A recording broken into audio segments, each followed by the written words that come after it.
Hi, my name's Caroline Picker, and I'm also here in support of S2136. And thank you, Chairperson Lynch Prata, and this whole committee for your work on this bill last year and again this year.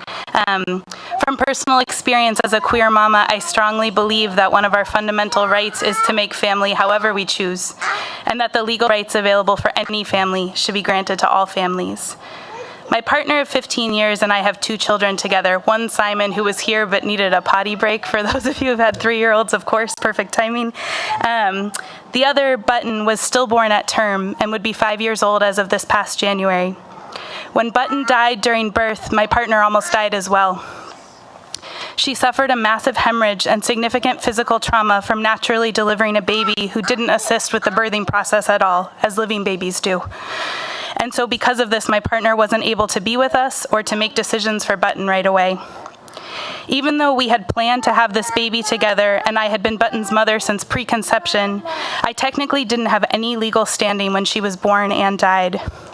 It is only because of the kindness of the hospital staff at Phoenix Children's Hospital, where we were living at the time, that I was able to make decisions for Button and stay with her body until my partner was well enough to join us. Because we know firsthand how important it is to protect our family should the worst case scenario happen. When Simon was born here in Rhode Island, we went through the second parent adoption process.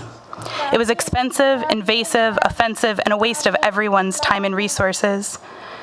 Given the 6-month waiting period currently required before we could begin the adoption process, as well as the time that the process itself takes, our family was still left without legal protections if anything happened during Simon's birth or in the months immediately afterwards. It's time for Rhode Island law to recognize the diversity of ways that we create families and bring children into them, and to ensure equal protection for all of our families. As you've heard many times before, our kids really deserve this. Thank you. Thank you. First of all, I'm so sorry for your loss, but thank you for sharing that story with us, because that's, not the first time we've heard that there's been some complications at birth, and the birth mother is perhaps incapacitated and someone is left unable to make decisions. So, your issue has been heard last year and is continuing to be heard, but we do appreciate your sharing, which I'm sure is a very, very difficult story with us. Are there any other questions or comments for this witness?